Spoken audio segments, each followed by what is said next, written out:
Dropping the bomb on Super Bowl Sunday.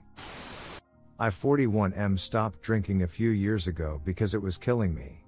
Since then, I've thrown myself into a lot of personal growth activities, especially meditation, that were of no interest to my wife 37F, who continued to drink, sometimes a lot. So we had a lot of solo activities and I wasn't as present for her as I could have been. Nevertheless, I loved her and treasured our marriage, especially the physical intimacy, which, as someone with a history of PTSD and trust issues, was the great joy of my life. About a year ago, we stopped having sex. She dismissed my bids for affection in snarky and condescending ways. Clearly, something was wrong, although I didn't let myself understand the depth of the problem. I thought things would pick up if I took responsibility and tried to act like more of a man. Over the summer, I caught her cheating. She was exchanging dirty texts with an ex-boyfriend of her frenemy. She cultivated this guy's friendship to spite the frenemy, and I always despised him. I called her out. She admitted to exactly what she'd been caught with and no more. She pivoted to lecturing me on my own flaws, which are not insignificant. She promised to stop, and I believed her, but she kept rejecting me. She kept spending long nights out, ignoring my texts, leaving me to wonder if she'd been murdered, then coming home at sunrise with apologetic explanations. She reassured me, over and over and over again, that she wasn't cheating, although I kept giving her opportunities to come clean. I desperately wanted to believe her. On Super Bowl Sunday, while she was supposedly at work, I was watching some Hulu on the Chromebook she leaves at home. I noticed she'd forgotten to sign out. And she was too stupid to turn off her location settings. She'd been at this creep's place pretty much every time she'd left home by herself. For 9 ducking months. Shocking, I know. If you're going to have that sort of lifestyle, you need better OPSEC. She dumped the guy via email and BCC'd me. I've let her know that, for the time being, I'll believe things that are documented, because she has no integrity and her word is worthless. We're going to try counseling, to see what went wrong and whether there is a path forward or to prepare us to peacefully transition out. No one person can duck up a relationship this badly. I want to at least figure out what the duck happened, so it doesn't happen again. I don't have 10 grand for a lawyer and a new apartment, and I don't have much of a support system. Most of our friends are really her friends. I've had severe depression almost my whole life, which was an issue in our marriage. It was hard for her and I want to be sympathetic to that because I want to learn not to inflict my pain on other people. That's something I've been doing a lot of work on, and I guess there's a lot more work to do on it now. I just started a new job, and I'm applying myself hard there now because, as long as I'm the new guy, I don't get the benefit of the doubt on poor performance. The pain, rage, sexual humiliation are unlike anything I ever expected to experience. I don't think anyone will ever love me or want me again. I know that the way out is the way through, but it seems like it might be a lot less trouble to just give up now and rid the world of one more bitter, rejected dude. Update, preparing for confrontation. My 42M wife 37F had a serious boyfriend for 10 months, starting last March. She neglected to tell me about him until I looked at her Google timeline in February, and has since copped to what she was caught with and no more. We're in counseling. I'm not sure it's helping. She's taken very little responsibility and prefers to behave as if nothing happened.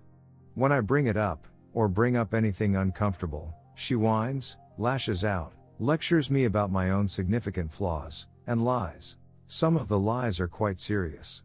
For instance, I let her know early on that any contact with the AP would be crossing a bright red line. So imagine my surprise when she came home from her mom's last Sunday with a naughty text from him on her phone, and at least one outbound call in her logs. I can't make ultimatums for her, she doesn't give a it, clearly, but I can decide for myself how much I can tolerate. It's up to me to defend my own safety and dignity. My plan is to confront her in counseling this Thursday. I know she's going to lie and gaslight me, and I'd rather it happen with a third party there. I still love her, I want us both to be happy, and I wish it hadn't come to this. Please wish me the best. Update, sexual humiliation. I found a lot of old chat logs today that confirmed my wife has been cheating on me throughout the course of our marriage. D-Day was many months ago, so I've had plenty of time to accept who she is, that the marriage is doomed, and that I'm going to have to be cleaned out by a scum lawyer. What really hurts this time is the sexual humiliation. I wasn't man enough.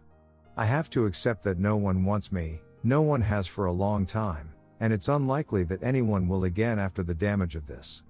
I'm 42, that part of my life is over now. I don't want to survive this. I'll be consumed with bitterness and rage for the rest of my life. I want to end this. It's an overwhelming feeling of bitterness and grief. Update, reminders to my STBXW. You cheated on me. A whole lot on my birthday while I was attending a support group for men that you encouraged me to go to while you were dangling the promise of taking me to S-time clubs, which you thought would be fun if you were ever emotionally ready, in such a way that resulted in a serious pregnancy scare for you after you got caught the first time, after you got caught the second time, after you got caught the third time, while you were lashing out at me, insulting me, and wrecking my confidence on a daily basis while telling me how you planned to spend my inheritance from my mother while I was desperately trying to locate you after midnight because I was having flashbacks to your bike accident and wondering if you were dead while I was cleaning our apartment so your friend could stay with us. A visit during which you ditched her to go duck your boyfriend while feeling sorry for yourself because being in love with a Gemini man is just so hard. You guys with a creep I absolutely despise, for more than a year. While lying about it to me hundreds of times, whom you started ducking because he's the ex of your frenemy and you wanted to spite her with a dude from our wedding party before and after he was outed as a serial rapist with an ugly alcoholic you met at a rooftop party while I was sick, who later came to our new home and tried to duck you while you were blackout drunk with countless hookups, FWBs, and jerk-off buddies I'll never know about because you never admit to anything until you've been caught dead to rights while we were in couples counseling while you were making concrete plans to duck our couples counselor. I guess you've answered all my questions except for why did you think it was a good idea to give me your cell phone and Instagram logins? If you wanted to get caught, congrats. Now you're stuck at your mom's house and you just found out you got exposed to COVID-19. Have a nice life. Edit. List not in chronological order. Update, The Social Network. For those who don't know, my 42M wife 37F turned out to be a serial cheater who's been screwing around on me throughout the entire course of our 7-year marriage. Because I'm shy and depressed, and I don't drink anymore, a lot of my friends were really her friends. Most of them either don't know or have taken her side. I reached out to one friend who betrayed my confidence to STBXW immediately. During the first year we were married, I became seriously ill, had to stop drinking, and took a few months to recover. She admitted that she'd begun texting a hipster boy she grew up with. We'd agreed while dating that we didn't really believe in monogamy, but I told her this was the kind of thing that we needed to discuss before it started, and that now was not a good time. She promised to cut it out. She didn't. She continued cheating on me with this guy, presumably hooking up while his band was on tour, with a guy who attended our wedding, with another guy she met while I was sick a different time, with numerous other hookups, FWBs, and jerk-off buddies she'll never have the courage to tell me about, and eventually with her long-term affair partner, whom she kept ducking after I busted her, during the 6 months we spent in marriage counseling. She likes hot boys. She can't have a friendship with a man she's attracted to without it becoming sexual. She lies about it. I don't have the energy to deal with it anymore. I'm crushed and will be so for a while. Sometimes I'd rather not wake up. Whatever. Here's the part that's hurting the most right now. She loves to talk about herself and brag about her exploits. It seems that more of our friends knew about this behavior than didn't. Some of the men participated, and a lot of the women didn't say anything or basically cheered her on. A lot of these were people I thought I knew fairly well, people I trusted and would have gone to bat for. And did, in some cases, helping them find jobs, connecting them with other friends, etc. Is this just how people are? She's implied that she's a lot more sexually sophisticated than me and that she never thought it would be that big a deal. This doesn't explain why she felt compelled to lie about it, maybe hundreds of times in the case of her long-term affair, but, again, whatever. I'm fine with open relationships. I wouldn't mind having one of my own someday, provided I'm not tricked or forced into it.